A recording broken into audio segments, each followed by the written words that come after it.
everyone. Okay, we are doing our book, Who is George Lucas?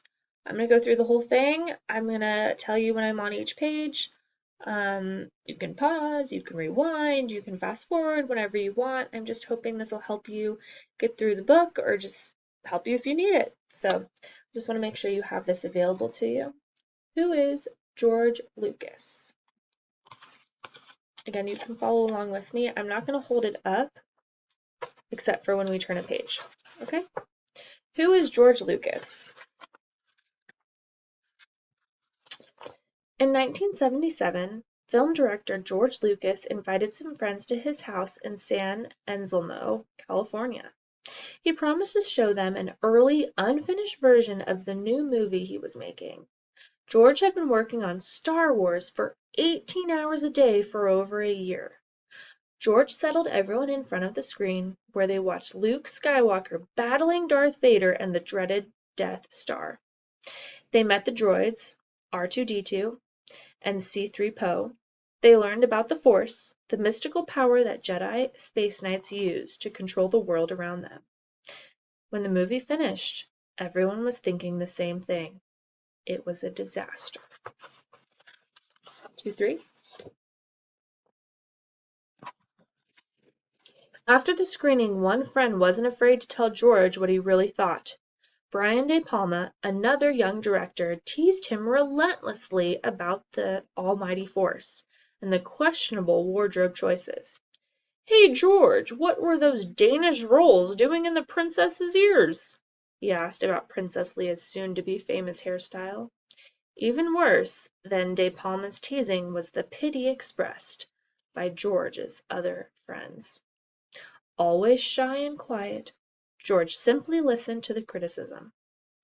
Steven Spielberg thought the movie was good, but George had already accepted that it was a failure.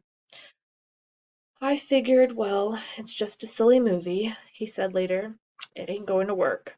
After the screening, Alan Ladd Jr., the studio executive who had given George the money to make Star Wars, called Spielberg and asked him what he really thought of the movie. 4, 5. "I think this film is going to make $100 million, Spielberg said. "People will love it." Spielberg was right. People loved Star Wars. What he didn't know was that Star Wars would become much more than a hit movie. It would forever change the ways movies were made. Chapter 1, Ramona Avenue. Page 5.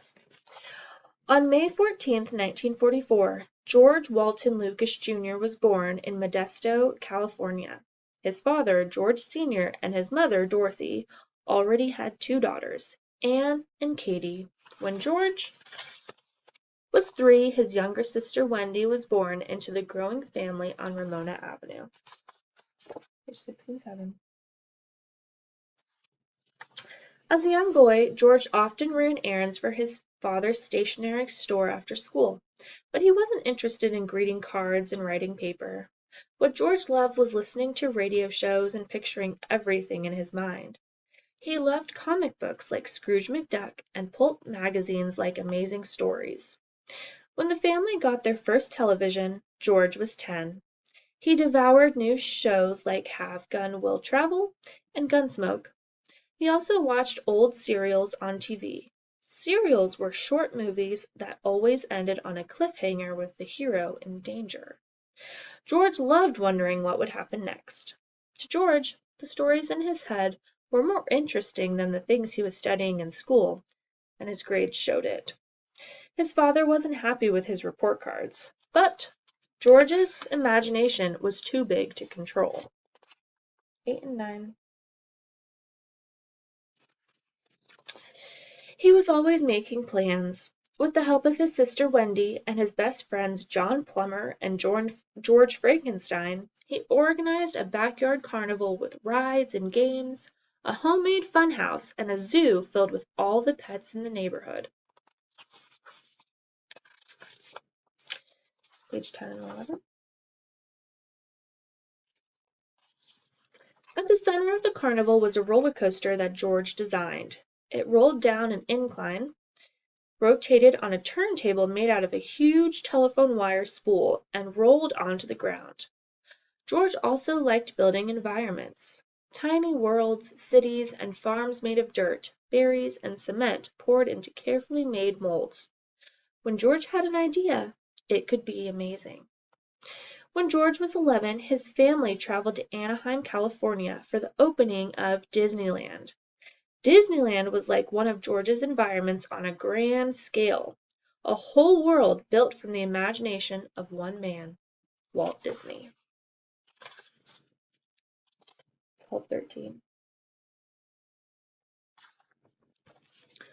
George Sr. thought practical things like earning money was more important than imagination. All the Lucas children worked hard for a weekly allowance. One of George's chores was mowing the lawn with the manual mower. He was so small he couldn't do it well. If only they had an electric lawn mower, he could do his chores more quickly and efficiently. But electric lawn mowers were expensive. For 4 months, George saved every penny of his allowance. That gave him $35. Still not enough for a lawnmower. He borrowed another $25 from his mother and bought a power motor for $60. George Sr. was furious that George didn't ask permission, but as he watched the boy cutting the grass more smoothly than he ever had before, he felt a strange kind of pride. George was stubborn. He did things the way he wanted to do them, but his father couldn't deny that the lawn mower was a smart idea. In his own way, his imaginative son was also a good businessman. Chapter 2, page 14. When George was 15, his family moved from Ramona Avenue to a walnut ranch on the outskirts of Modesto. There was plenty of room for George to pursue his new passions. The first was music. When school was over, rather than doing his homework, George locked himself in his room, listening to rock and roll, drinking Coca-Cola, and eating Hershey bars. George's father bought him a 35mm camera and helped him convert the family's spare bathroom into a dark room to develop pictures. Whenever George heard a crop plane flying overhead, he ran outside to take pictures of it. 1617. The birth of rock and roll. Rock and roll was born out of the traditions of country music, rhythm and blues, and gospel music. After World War II, with the growing availability and mass production of record players, electric guitars, and transistor radios, songs like Rock Around the Clock by Bill Haley and the Comets, That's All Right by Elvis Presley, and Maybelline by Chuck Berry gained popularity. The rock and roll sound had a driving beat and a fast tempo that kids loved and parents hated. More than just a style of music, rock and roll became a look and an attitude, influencing fashion and language. It was exciting, rebellious, and wild. When he was 14, George became fascinated with motorcycles. A year later, his focus shifted to cars. He was still too young to have a license, but he often drove around the ranch for fun. He hung out in auto repair shops, looking under the hoods of cars. At 16, George failed his driver's test because he didn't follow the rules of the road. Page 18. He eventually got his license, but he still wasn't good at following the rules.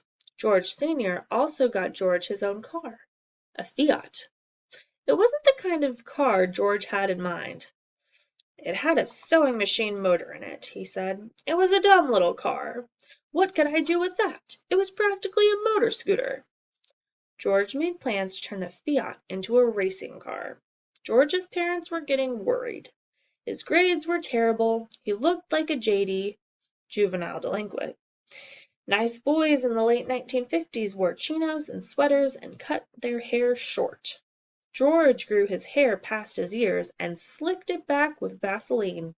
He wore dirty jeans and white t-shirts.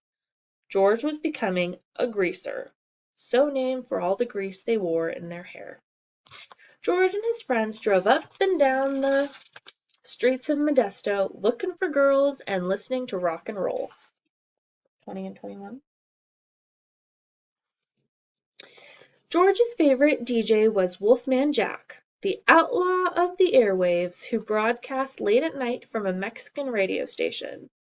No one knew the real identity of the Wolfman, but George came to think of him as a friend. George and his friends called what they did at night cruising. They drove the same circuit over and over around 10th and 11th Streets. On the way, they talked to kids in other cars and switched passengers. It was a giant party on the road every night. Occasionally, they raced each other. In the afternoons, George beefed up the engine of his Fiat at the local garage. The car was getting faster. Page 22, 23. George loved taking corners at top speed, enjoying the feel of being almost out of control. One afternoon, he skidded and rolled the car over. It didn't slow George down. He just cut off the dented roof and replaced it with a roll bar, a tubular bar meant to protect passengers if the car flipped over. George longed to be a race car driver. He couldn't enter Formula One races until he was 21, but he won a lot of trophies in autocrosses, competitions held in parking lots. He joined a sports car competition club and edited its newsletter. George's boyhood friends like John Plummer had been nice kids. His new friends were greasers. John Plummer called them the undesirables and lowriders of town. George was the smallest kid in his class, but he had tough friends like a local gang in black leather jackets called the Pharaohs. This was not what George Sr. had in mind for his son. He had always thought George would one day inherit his stationery store. He gave him a job working at the store, but George hated hauling the heavy boxes of paper and sweeping the floor. When George told his father he didn't want to go into the family business, they had a big fight. 24:35 or 24:25. I'm going to be a millionaire before I'm 30, George declared before storming out. George's high school graduation was approaching, but it didn't look like he would pass. With 3 days of school left, on June 12, 1962, George went to the library to study. Speeding home around 5 o'clock p.m., he made a left turn onto the dirt road that led to his house. He heard a frantic honking and the roar of an engine, and then crash! Another car hit George broadside.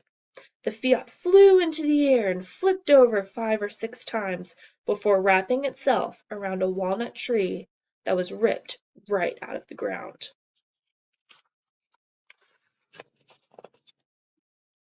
26:27. George's seatbelt snapped on impact. He was thrown out of the car. He lay in the road in a pool of blood. When the ambulance arrived, they could barely hear a heartbeat. Chapter 3, Star Student. George woke up in the hospital with tubes in his arms, needles in his stomach, and an oxygen tube up his nose. He could barely see his mother beside him. "Mom," he whispered, "did I do something wrong?" Dorothy started to weep. 28:29. Had he not been thrown out of the car, George would have died. During his 2 weeks in the hospital and the long recovery after, he changed his mind about being a race car driver. Now he wanted to do something meaningful with his life. He missed his final exams, but Thomas Downey High School awarded him a diploma anyway. Little did they know the former greaser was making plans for college. When he was well enough, George enrolled in Modesto Junior College and studied sociology, anthropology, literature, and astronomy. For the first time, George became a great student. Soon, he was ready to move on to a 4-year college. John Plummer encouraged George to apply to the University of Southern California in Los Angeles. Haskell Wexler was a Hollywood cinematographer who knew George through the racing circuit. He offered to help George.